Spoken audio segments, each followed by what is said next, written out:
You've got to have reliable, abundant energy, and the cost of that energy has to go down. Look, energy goes into everything that's produced.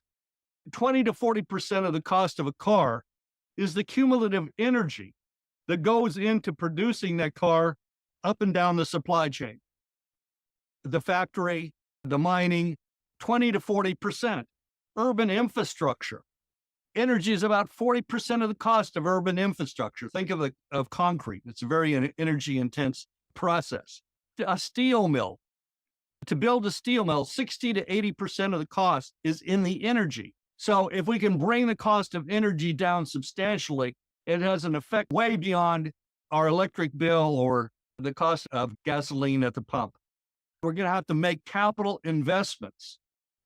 Those capital investments, however, are ultimately going to cheapen the cost of what they are invested in if they're productive investments.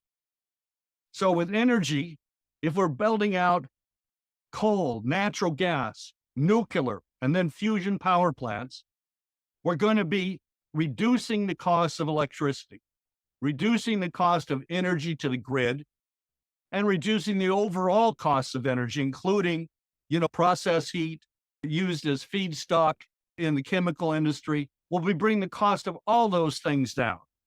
So let's look at what Trump is accomplishing right now. Well, let's start with halting the closure of coal-fired power plants. Some 770 have already been closed in the last decade or so.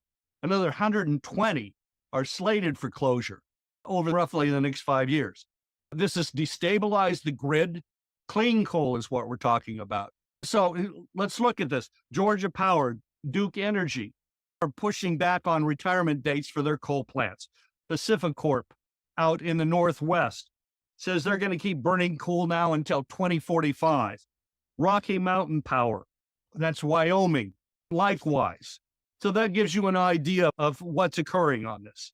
Natural gas plants, NRG, the big energy provider, national energy provider, along with GE Vernova and Kiewit Corporation, have announced plans to build 5 gigawatts of natural gas combined cycle plants, and they'll begin operating in 2029 through 2032.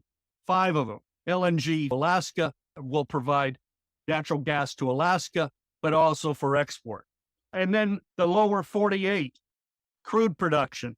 It's going to be up 6% at least by this year. So that's gives you a quick snapshot. We're already producing more energy. We're going to be producing more of it, reducing the overall cost